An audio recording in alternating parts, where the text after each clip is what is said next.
rail fan in Kansas City Southern in the 21st century can be summed up fairly easily. A lot of GEVOs, ACEs, with a Mac or AC44 sprinkled in the mix. Growing up in this era has made this generation of rail buffs quite used to the sight of these engines on a daily basis. But you gotta remember that these units haven't been the staple for rail fanning for previous generations of rail photographers. This will be the first installment of What Once Was, a series focusing on what the railroads of North Louisiana were like before its present state. We'll be focusing on entire preceding railroads, specific locations, and like with this episode, specific locomotive models. In today's video, we'll be focusing on what was just as common on KCS as a GEVO is today, the F units.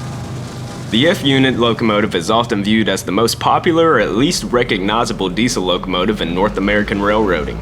The distinct cabs and car bodies are still being used in media today. The iconic locomotives are among some other locomotives such as the early GP7s and GP9s that were the top locomotives to bring the steam era to a close. Viewed often as passenger locomotives, the Fs were designed to pull heavy freight loads. The F actually stands for freight. That doesn't mean that they weren't capable of passenger service. These locomotives were the staples of many iconic passenger trains, including the Super Chief, the Empire Builder, the North Coast Limited, and many more.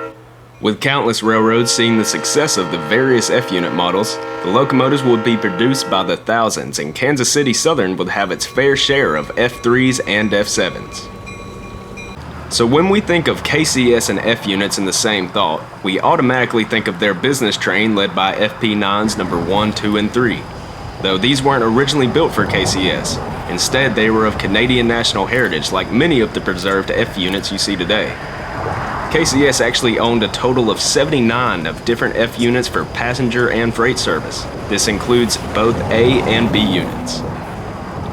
The main difference in the passenger and freight F units was that the passenger units were equipped with the steam boilers to supply heating for the passenger cars.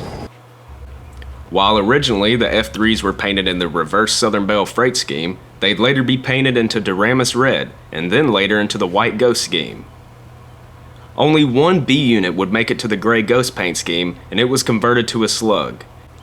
The fleet of F units consisted of F3As and Bs, as well as F7As and Bs.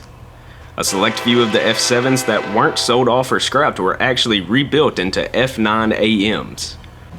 A few of the locomotives made it into the 1990s in the form of slugs. It wasn't uncommon to see these being shuffled around Duramus Yard and slapped between a pair of GP40s or SD40s.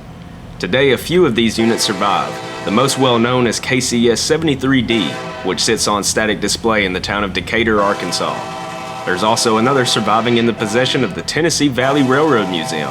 It's currently stored on private property, with its white paint appearing brown due to the years of rust and cosmetic decay. I hope you enjoyed this short video overviewing the iconic F unit fleet on the KCS. If you did enjoy, be sure to stay tuned because we have several more videos planned for this What Once Was series. Huge thanks to Mr. Moe's Cruise for allowing me to use his collection of photos. Wouldn't be able to make these without him. As always, I'll see you somewhere out trackside, and thanks for watching.